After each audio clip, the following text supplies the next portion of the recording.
Have you ever sat in your favorite chair, perhaps by the window, where the light falls just right, and realized your thoughts have carried you somewhere far away? Maybe you were sipping tea or listening to the birds, and suddenly you found yourself deep in a memory, a worry, or a quiet regret that crept in like a whisper. And before you knew it, your peaceful moment had vanished, swallowed by thoughts that didn't ask permission to enter. If that sounds familiar, you're not alone. Many of us, especially as we grow older, begin to notice how our mind seems to have a life of its own. It talks constantly, reminds us of things we'd rather forget, replays conversations from decades ago, and pulls us into futures that haven't happened yet. And when that happens often enough, a quiet question begins to rise. If we're not our thoughts, then who are we? Today, I want to sit with you and gently explore that question, not as an expert, but as a fellow traveler, someone who's also spent years chasing thoughts, getting caught in emotions, and slowly learning how to breathe through the storms inside. There's a beautiful idea in Buddhist wisdom that says the mind is like a monkey jumping from branch to branch, never still. But we are not the monkey. We are the witness. We are the one watching. And that, my friend, makes all the difference. In this video, we'll explore what it means to watch your mind instead of being lost in it. We'll talk about how thoughts form, how they hook our attention, and how we can gently return to ourselves when we've been pulled away. But before we go any further, let me ask you something. When was the last time you noticed your mind wandering without judgment? Just noticed it, like watching a bird fly by, without chasing it, without needing it to go away. That's where we begin, by becoming aware of our thoughts without being ruled by them. And this awareness, though simple, is powerful. It's the first step toward peace. Because most of our suffering doesn't come from the outside. It comes from being tangled in thoughts we mistake as who we are. But thoughts come and go. They rise and fall. And if we pay close attention, we'll see something in us is always there, quietly watching. That watcher, that quiet presence, is the real you. Let me share a moment from a woman I once met named Helen. She was 76, retired, and had lived a full life raising children, working in her garden, and volunteering at her local library. One afternoon, over tea, she said something that struck me. "You know," she whispered, "sometimes I feel like I'm drowning in my own head. Even when everything around me is peaceful, inside, it's noisy." I asked her what she did when that happened. She smiled gently. "I listen to the noise," she said, "and I remember it's just the wind. I don't have to chase it." That right there is the beginning of mindfulness. Noticing the wind, your thoughts, and choosing not to run after it. For those of us in our 60s, 70s, or beyond, it becomes even more important. Because with age comes more reflection, more time alone, more memories, and yes, sometimes more inner chatter. But it also brings a gift, the wisdom to see that we don't have to believe every thought we think. We can choose how much power to give them. So how do we do that? How do we begin to watch our thoughts instead of getting swept away by them? It starts with pausing. Just a small pause. When you feel the mind racing, when you catch yourself rehearsing an argument from last year, or worrying about something you can't control, take a breath. Put your hand on your heart, if that helps. And just ask yourself gently, am I watching this thought, or am I lost in it? You might be surprised by what you discover. Often we've been swimming in thoughts so long, we forget we can step out of the stream. But with awareness, even for a few seconds, we remember. We remember that we are not the stream. We are the riverbank. We are the still presence beside the flow. Let's try something together right now. If you're sitting comfortably, just take a moment to close your eyes or soften your gaze if you prefer. Take a slow breath in and a longer breath out. Now notice, what thoughts are passing through? Are they memories, plans, worries? Don't push them away. Just notice them, like leaves floating on a pond.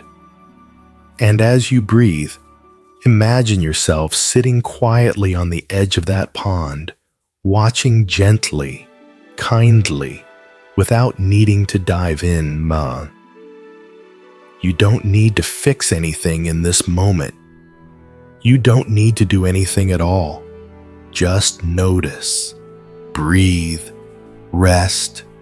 This is where the real peace begins, not by silencing your mind, but by no longer being pulled away by every sound it makes. And with that thought, let's continue this gentle journey. Now that we've begun to see how thoughts can carry us away and how we can begin to return, let's go a little deeper into what causes this constant mental activity and how we can build a stronger sense of presence in our daily life. When we begin to pay attention to our thoughts, really observe them, we start to notice something remarkable. They have patterns. Some thoughts come back again and again, like old friends knocking at the door, even if we didn't invite them. Maybe it's a worry about a loved one, a memory of something we wish we had done differently, or a voice that criticizes us when we're trying to rest.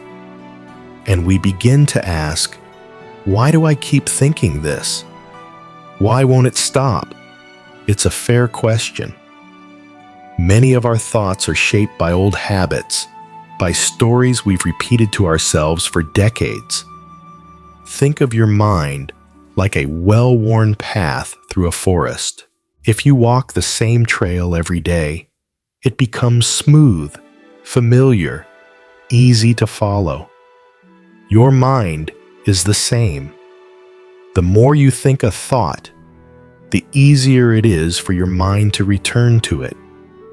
But just because it's familiar doesn't mean it's true or helpful. And this is where awareness becomes your greatest ally. Let me tell you about George, a gentleman I met at a mindfulness group years ago. He was 81, quiet, and deeply thoughtful. For months, he struggled with the same thought every morning. I'm too old to be useful. It haunted him, especially after retirement. He missed feeling needed. But one day, during a group discussion, someone said, "George, you're not your thoughts. You're the one hearing them." That moment changed everything. He didn't try to erase the thought. He simply began to notice it when it came, nod to it, and gently say, "Ah, there you are again." Over time, the thought came less often, and when it did, it no longer held the same power. That's the beauty of stepping into the role of the observer. When you watch your thoughts instead of believing them, you create space. Space to choose how to respond. Space to breathe. Space to return to the present moment. Now, I know it's not always easy. Some thoughts feel so loud, so urgent, that they pull us in without warning.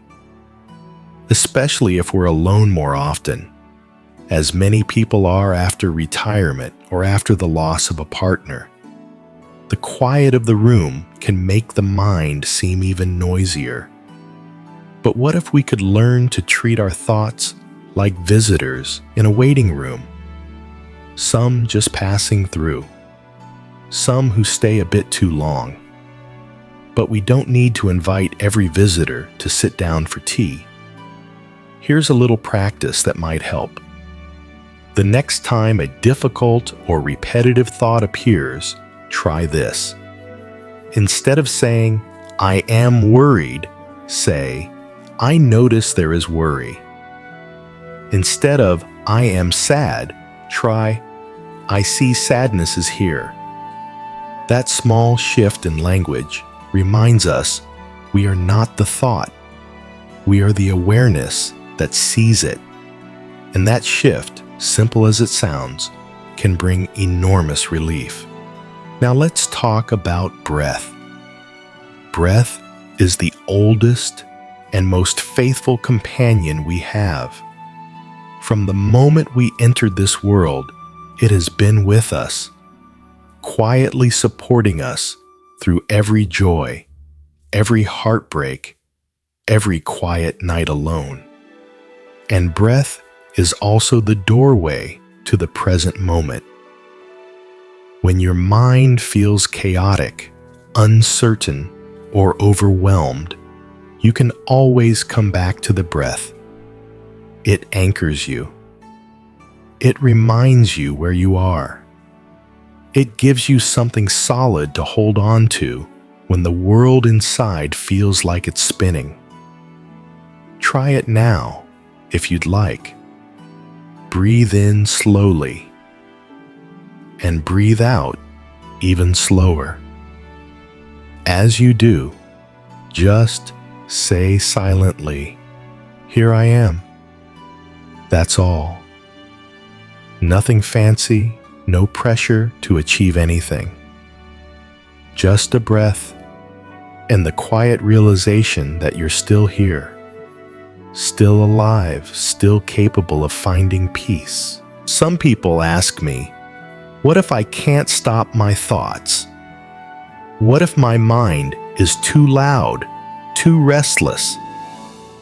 To that, I always say this: you don't need to stop the thoughts. You just need to stop chasing them. Like clouds passing through the sky, they will come and go. Your job is not to grab onto them, but to watch them pass. Let them float by while you sit quietly in the sun. You see, the mind will do what the mind does. That's its nature. But we are not bound by its chatter. We are the awareness that holds it all. We are the space in which the mind moves. And the more we recognize that, the less power our thoughts have over us. There's a lovely old Buddhist saying, "Let your mind be like a clear lake. The thoughts may ripple its surface, but the depths remain undisturbed. I always return to that image, especially on restless days, because the goal isn't to have no ripples. It's to remember that deep inside, beneath the noise, we are already peaceful. We just have to return to that stillness. So far, we've talked about recognizing thoughts, creating space, and returning to the breath. But what about the stories we carry? The inner dialogue we've rehearsed for years, sometimes decades? In the next part, I'd love to reflect on how we can begin to soften those old stories, how we can reframe them with kindness, and how forgiveness, especially toward ourselves, can quiet even the loudest voices within. Let's return now to the idea of the stories we carry, the quiet narratives that play in the background of our minds, often without us even noticing.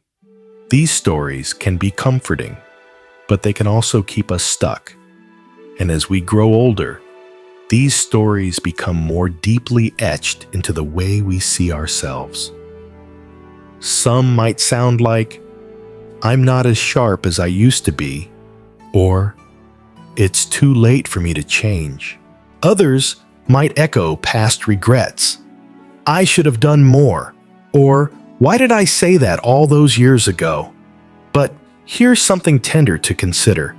Just because a story has repeated itself in your mind doesn't mean it's the truth.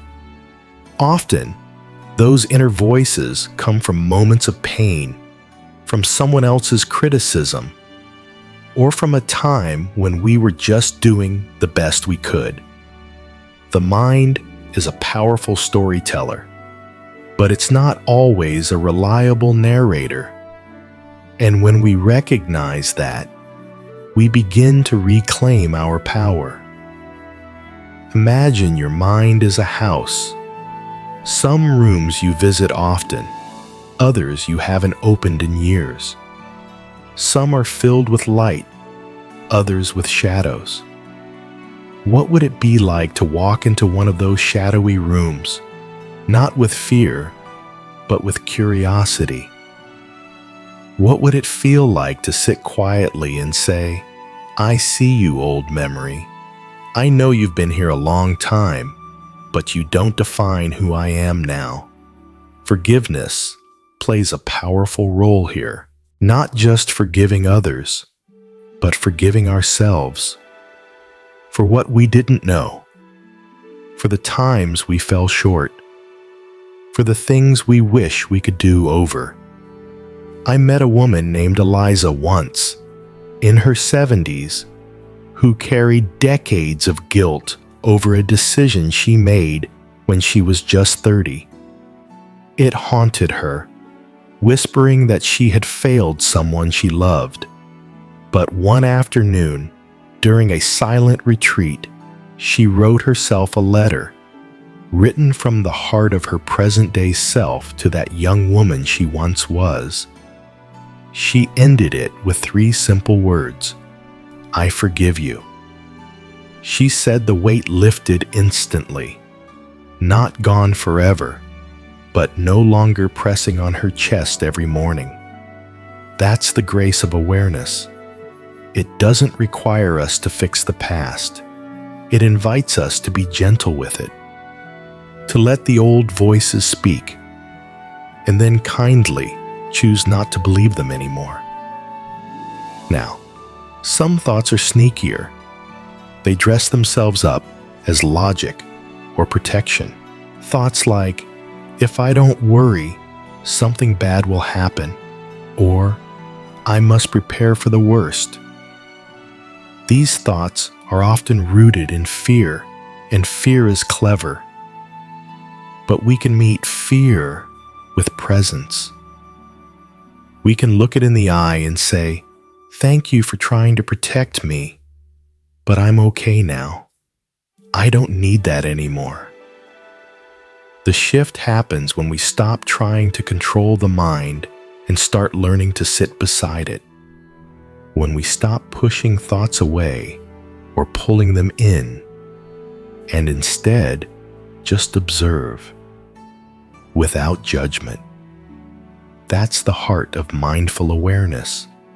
Not a technique, not a theory. Just the simple practice of being with what is, moment by moment, breath by breath. There's a story in Zen about a monk who went to his teacher and said, "My mind is restless. I can't stop thinking. What should I do?" The teacher replied, "Bring me your mind."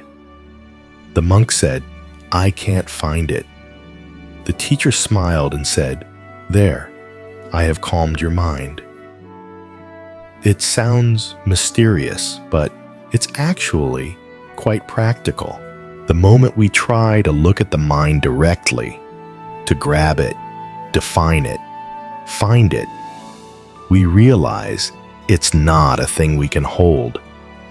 It's more like a breeze. It moves through us, but it is not us. And in that realization, a space opens, a peace we may have forgotten we even had access to.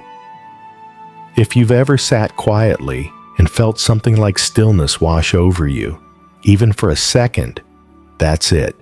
That's the real you. Not the voice talking, not the emotion rising and falling, but the one watching it all unfold. The one who doesn't come and go. The one who remains steady, even when everything else changes. This presence lives in all of us, no matter our age, no matter what we've been through. It doesn't fade with time. In fact, it often becomes clearer as we grow older, because we've had the chance to see how fleeting thoughts can be, how quickly life passes, and how precious stillness really is. And now, as we near the end of this gentle exploration, I invite you to take just a moment to be with yourself. No fixing, no changing, just being. Breathe in and let it go. Feel your feet on the floor, your hands resting in your lap, your heart still beating.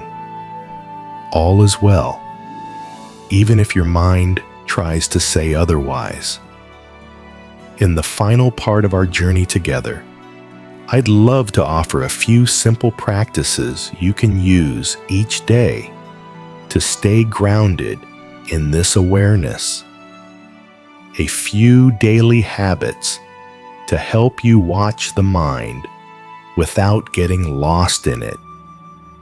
It won't require hours of meditation or any special tools. Just your presence, your breath, and your willingness to come home to yourself. So now that we've walked through the quiet corridors of the mind together, let's bring it into the rhythm of daily life. After all, the deepest wisdom is only as useful as the moments we live with it. You don't need to retreat to a mountaintop or sit in silence for hours. You can begin right where you are, at your kitchen table, in the garden, or on a walk through your neighborhood. The mind doesn't ask for fancy rituals. It asks for your presence. One gentle practice you can begin today is something I call the pause. It's simple. Before you react, before you speak, before you decide, just pause. Take a breath. Notice what the mind is saying. Is it rushing ahead? Is it replaying something old? Is it fearful or kind? The moment you pause, you're no longer inside the storm. You're the sky that holds it. Another small practice is called label and let go. When a thought arises, try quietly naming it in your heart. Worry, memory, doubt, hope. Naming helps you create distance. It reminds you this is a thought, not a command. And once you've labeled it, let it float away like a leaf on a river. You don't need to follow it downstream. You can simply watch it pass. Then there's the practice of gratitude. Yes, it's been spoken about many times, but not always from this angle. Gratitude grounds you in the now. And when you're present, you're not lost in your thoughts. So each morning, before the day begins, whisper 3 things you're grateful for. They don't have to be grand. The warmth of the blanket, the sound of birds, a body that still moves. Each one is a thread that pulls you gently back to yourself.